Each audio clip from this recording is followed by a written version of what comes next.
Yeah, I was just going to give a quick little video. I've been playing with the setup on this. Really excited about it.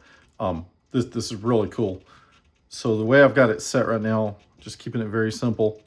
So I've got 3-position switch here for my profiles. Just 1, 2, 3, just like a normal heli. I've got this set to where all the way down is run, middle is auto, and then all the way back is idle. And then I've got, instead of putting arm back here, I set arm this time on this switch. So when I flip to middle position, and also the 0% throttle comes off this. So I'll flip it up one position, it arms. I'll flip it up the next position, and it goes to 2% throttle. And that's my idle. Really cool. Now I've got a trim right here, and you can see it moving. So I can set and hit this button. And I don't know if you can see it, but throttle arms over there moving. So I've got this set on channel, and it's just bumping up that throttle. So you can see if I go to auto, it doesn't go below it. But now I can take auto, and I can run it up.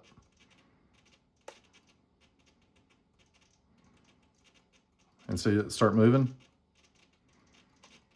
So the auto has to be above, and it's up to 25% throttle, which is as far as it goes. So I'm going to bring that back down. I'm going to go ahead and bring idle down to 2.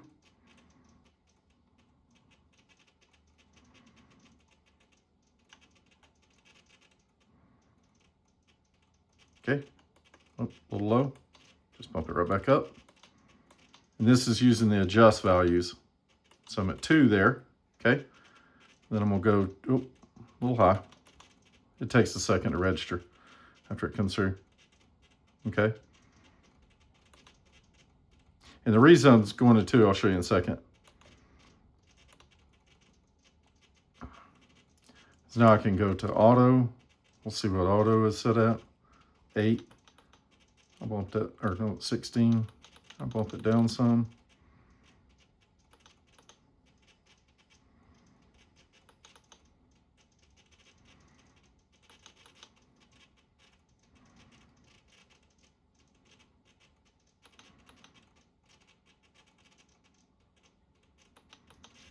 Okay, so now the cool part is here we go, bam. So now we got bypass. It's working off the curve, the collective to throttle curve. And what I did is I put it all on the same switch.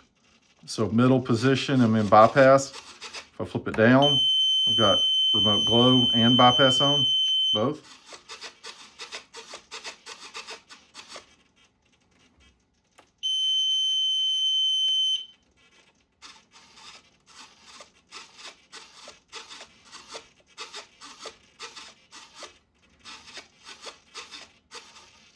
And it lags just a second with that because it's reading it back off telemetry.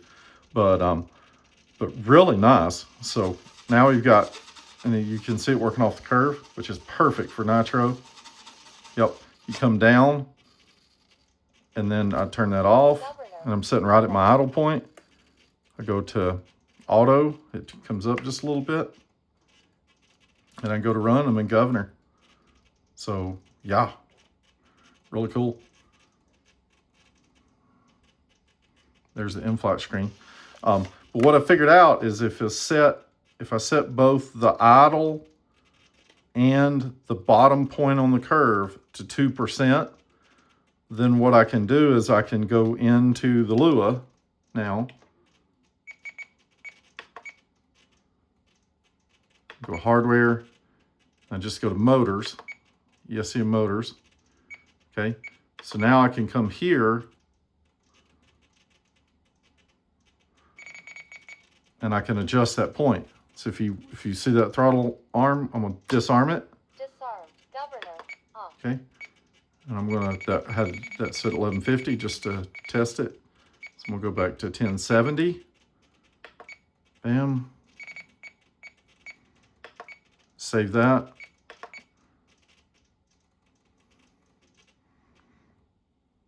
Okay, now I flipped the switch too fast.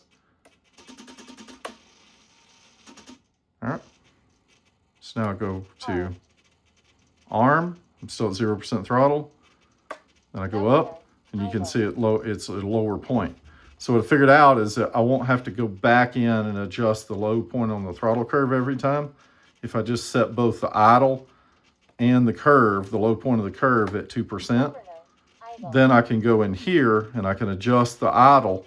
I can use that 0% throttle and adjust the idle and get it to where it's at. And then once I do that, I'll be able to go into governor bypass to have that, and it won't kill the motor if the throttle sticks all the way down. So then that way, when I go out of that, I'll still have some adjustment if I need to idle it down a little bit off of it. I'll have a way to adjust it, but that'll give me a quick way to do it without my laptop, because I got to go outside and start it and then adjust that around. But that's a quick way to do it just from the radio. But really excited about this. It's so nice to be able to flip that switch and have direct throttle control right off of collective. No concerns about resolution on the channel 6 and ELRS either.